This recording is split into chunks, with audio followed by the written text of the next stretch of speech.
Today my dear class 9 students of CBSE board, ఈ వీడియోని చివరి వరకు చూడండి. చాలా ఇంపార్టెంట్ అప్డేట్ వచ్చింది మన సిబిఎస్ఈ బోర్డ్ నుంచి. ఒకవేళ నువ్వు ఈ ఇన్ఫర్మేషన్ తెలియకుండా నువ్వు సేమ్ ఓల్డ్ ప్యాటర్న్ లోనే ఈ క్లాస్ కూడా చదవడం స్టార్ట్ చేస్తే నువ్వు ఫెయిల్ అవ్వబోతున్నావు. అండ్ నేను ఈ విషయాన్ని ఎందుకు ముందే తెలుసుకోలేదని రిగ్రెట్ కూడా అవుతావు. సో కాబట్టి మన వేదాంత స్టూడెంట్స్ ఎవరు అలా రిగ్రెట్ ఫీల్ అవ్వద్దు. అండ్ వాళ్ళు ఆల్ రూల్స్ తెలుసుకొని ప్రిపరేషన్ స్టార్ట్ చేయాలనే ఉద్దేశంతో ఈ వీడియోని చేయడం చదువుతుంది. అండ్ లాస్ట్ వరకు ఖచ్చితంగా చూడండి. వీడియో మరీ అంతగా లెంత్ ఏమి ఉండదు. And let's get in to the video. ఒకవేళ నువ్వు ఈ వీడియోని ఫస్ట్ టైం చూస్తున్నట్లయితే, మన ఛానల్ ని ఫస్ట్ టైం వచ్చినట్లయితే వెంటనే subscribe to our channel and అలాగే పక్కనే ఉన్న బెల్ ఐకాన్ ని కూడా క్లిక్ చేయండి. సో విషయం ఏంటంటే, మనకి సిబిఎస్ఈ నుంచి ఈ ఇయర్ కి గాను అంటే 2026, 2027 కి గాను కొన్ని మార్పులు తీసుకొచ్చింది. ఏమేమి మార్పులు అనంటే, ఒకటి పాస్ అయ్యే రూల్ మారింది. ఇంకొకటి థియరీ అండ్ ఇంటర్నల్ మార్క్స్ ఇంతకుముందు కంబైన్డ్ గా కలుపుతుండే, బట్ ఈసారి సెపరేట్ గా కన్సిడర్ చేస్తున్నారు. అండ్ అలాగే క్వశ్చన్ పేపర్ ప్యాటర్న్ కూడా మారింది. సో ఇవన్నిటిని ఒకసారి మీకు క్లారిటీగా చెప్తాను. దట్ విషయం ఏంటంటే, నువ్వు ఇన్ని రోజులు 100 మార్క్స్ కి ఎగ్జామ్ రాస్తున్నావు, రైట్? టోటల్ మార్క్స్ 100 అయితే నువ్వు ఓవరాల్ గా తెచ్చుకోవాల్సినది 33%. అంటే 100 లో 33% ఎంత నాన్న? 33 మార్క్స్ తెచ్చుకుంటే సరిపోయేది. బట్ నేనెవరూ కూడా నువ్వు థియరీలో తెచ్చుకున్నావా లేకపోతే ఇక్కడ ఇంటర్నల్ నుంచి తెచ్చుకున్నావా అని అడిగే వాళ్ళు కాదు. అండ్ ఇది కూడా చెప్తా. సో 100 మార్క్స్ మొత్తం థియరీకి, మొత్తం నువ్వు ఒక సబ్జెక్ట్ కి వచ్చే మార్క్స్ అయితే 80 marks is for theory and ఇంకొక 20 మార్క్స్ అనేవి ఇంటర్నల్ అసెస్మెంట్ కి ఉంటాయి. అయితే ఇప్పుడు ఓవరాల్ గా మనం 33 మార్క్స్ తెచ్చుకోవాలి. 33 మార్క్స్ తెచ్చుకుంటున్నాం అంటే ఎందులో నుంచి 33 మార్క్స్, ఎందులో ఎన్ని అని ఎవరు ఇంతకుముందు అడగలేదు. బట్ ఈసారి అది ఖచ్చితంగా చెక్ చేస్తున్నారు. ఒకవేళ నువ్వు ఇంటర్నల్ లో ఎక్కువ మార్కులు తెచ్చుకొని ఇక్కడ మన థియరీ ఎగ్జామ్ లో తక్కువ మార్కులు తెచ్చుకున్నావా, అయిపోయింది, మన పని అయిపోయినట్టే. కాబట్టి కొంచెం జాగ్రత్తగా మార్క్స్ తెచ్చుకుందాం. అండ్ ఇది అందరికీ కాదు, అందరు అఫ్ కోర్స్ 90% ఏం చేస్తారు. బట్ ఎక్కడో ఒక దగ్గర బార్డర్లు మార్క్స్ తెచ్చుకొని పోయే స్టూడెంట్స్ ఉంటారు కదా, వాళ్ళు ఖచ్చితంగా గమనించండి. మనకి న్యూ రూల్ ఏం తెచ్చిందని అంటే, నువ్వు థియరీలో 80% కి గాను 80 మార్క్స్ కి గాను 33% అంటే 27 మార్క్స్ ఖచ్చితంగా తెచ్చుకోవాలి. అండ్ అలాగే ఇంటర్నల్ మార్క్స్ 20కి 33% అంటే 7 మార్క్స్ ఖచ్చితంగా తెచ్చుకుంటేనే నువ్వు ఇంటర్నల్ గా అండ్ ఇంటర్నల్ లో సపరేట్ గా పాస్ అవుతున్నావు. అండ్ అలాగే థియరీలో సపరేట్ గా పాస్ అవుతావు. లేదు నువ్వు థియరీలో 20 మార్క్సే వచ్చినాయి, 26 మార్క్సే వచ్చినాయి, ఆ ఒక్క మార్క్ తో కూడా నువ్వు ఫెయిల్ అయ్యే ఛాన్స్ ఉంది. మ్యామ్ నాకు థియరీలో 20కి 20 వచ్చినాయి, మ్యామ్ నాకు ఇంటర్నల్ అసెస్మెంట్ లో 20కి 20 వచ్చినాయి కదా, మరి ఇక్కడ జస్ట్ 1-2 మార్కులు తగ్గినంత మాత్రమే పోయేదే ఉంది, నేను ఎందుకు పాస్ కాను?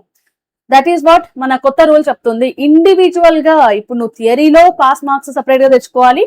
అండ్ అలాగే మన ఇంటర్నల్ అసెస్మెంట్స్ లో కూడా సపరేట్ గా తెచ్చుకోవాలి. అదే ఓల్డ్ టైమ్స్ లో అంటే ఇంత ముందు ఏం జరిగిందని అంటే, ఒకవేళ నువ్వు మన థియరీలో 20 మార్క్స్ తెచ్చుకొని, దాని తర్వాత థియరీలో 20 మార్క్స్ తెచ్చుకొని ఇంటర్నల్ అసెస్మెంట్ లో 18 మార్క్స్ తెచ్చుకున్నావు అనుకో, యు ఆర్ పాస్. కానీ ఇప్పుడు ఓల్డ్ రూల్ ప్రకారం ఏంటంటే, నువ్వు థియరీలో 20 మార్క్స్ తెచ్చుకున్నావు, 20 మార్క్స్ అనేది 27 కన్నా చాలా తక్కువ, కాబట్టి నువ్వు ఇక్కడ ఫెయిల్ అయ్యావు. థియరీలో ఫెయిల్ అయ్యావు అండ్ ఇంటర్నల్ అసెస్మెంట్ లో పాస్ అయ్యావు, అయినప్పటికీ ఓవరాల్ గా యు ఆర్ ఫెయిల్. కాబట్టి నువ్వు ఇండివిజువల్ గా మార్క్స్ ని తెచ్చుకోవడంలో ఫోకస్ చేయి. అండ్ థియరీ అని అంటే మనం త్రూ అవుట్ ద ఇయర్ అన్ని ఆల్ ద సిలబస్ ని చదవాలి, కాబట్టి దానికి కొంచెం ఎక్స్ట్రా టైం పడుతుంది, కొంచెం కష్టం. But what about internal assessment? దీంట్లో ఏమేమి వస్తాయి? 20 మార్క్స్ ఎట్లా వేస్తారు?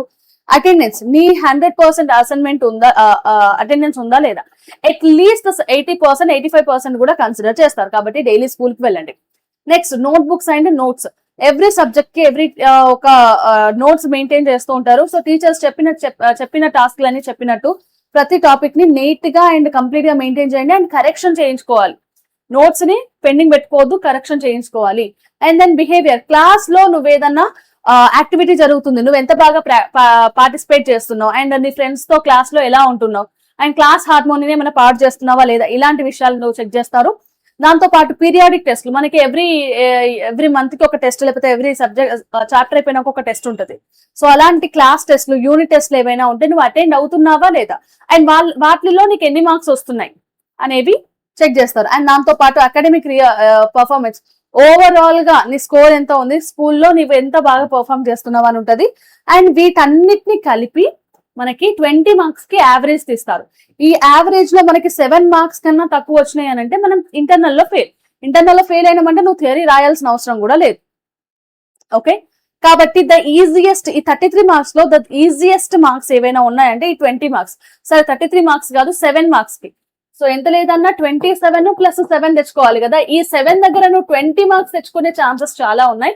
బట్ ఈ 27 తెచ్చుకోవడానికి నువ్వుగా ప్రిపరేషన్ ఒక స్ట్రాటజీ పెట్టుకోవాలి. అండ్ ఎంతో కొంత ఎగ్జామ్లు కానీ లేకపోతే ఒక ప్రాపర్ డైరెక్షన్ లో వెళ్ళాలి. సో దానికోసమే మన ఛానల్లో 1 షాట్స్ వస్తున్నాయి నాన్న. ఎవ్రీ సబ్జెక్ట్ వైజ్ 1 షాట్స్ వస్తున్నాయి. అండ్ వాటి కిందనే షార్ట్ నోట్స్ ఇవ్వడం జరుగుతుంది. అండ్ షార్ట్ నోట్స్ లో అండ్ ఇదంతా సిలబస్ అయిపోయిన తర్వాత ప్రాక్టీస్ క్వశ్చన్స్ జరుగుతున్నాయి. అండ్ దాంతో పాటు ఇన్ టెక్స్ట్ క్వశ్చన్స్ సిరీస్ కూడా జరుగుతుంది. సో వేటిని మిస్ అవ్వకండి. అండ్ ఇంకొద్ది రోజులు అయిన తర్వాత మోడల్ పేపర్స్ కూడా ఇవ్వడం జరుగుతుంది. అండ్ ఎగ్జామ్ కోసం మీకు కావాల్సిన కంప్లీట్ ప్రిపరేషన్ మన ఛానల్లో జరుగుతుంది కాబట్టి stay tuned to Vedantu CBSE 9th and 10th Telugu. And ఇంకొక విషయం వచ్చేసి ఓవరాల్ గా సమరైజ్ చేస్తున్నాను దట్ మీకు ఇంటర్నల్ గా సపరేట్ గా అండ్ అలాగే మన థియరీకి సపరేట్ గా మార్క్స్ ఉండబోతున్నాయి. పాస్ పర్సంటేజ్ ఉండబోతుంది. అండ్ నువ్వు ఒక దాంట్లో ఫెయిల్ అయ్యి ఇంకొక దాంట్లో పాస్ అయినా కూడా ఫెయిల్ అయినట్టే. అండ్ దాంతో పాటు మన క్వశ్చన్ పేపర్ కొంచెం ప్యాటర్న్ మారబోతుంది కాబట్టి మీరు వీలైనన్ని ప్రీవియస్ ఇయర్ క్వశ్చన్స్ చూసిన వీలైనన్ని మోడల్ పేపర్స్ చూస్తే మీకు ఒక ఓవరాల్ ఐడియా వస్తుంది. దాని ప్రకారం మీ ప్రిపరేషన్ స్ట్రాటజీస్ ని మార్చుకోవచ్చు. ఓకే అండ్ గైస్ మళ్ళీ ఇంకొక వీడియోలో మళ్ళీ కలుద్దాం. So till then keep learning and stay tuned to Vedantu CBSE 9th and 10th Telugu. This is Gayatri Patel, your favourite master teacher.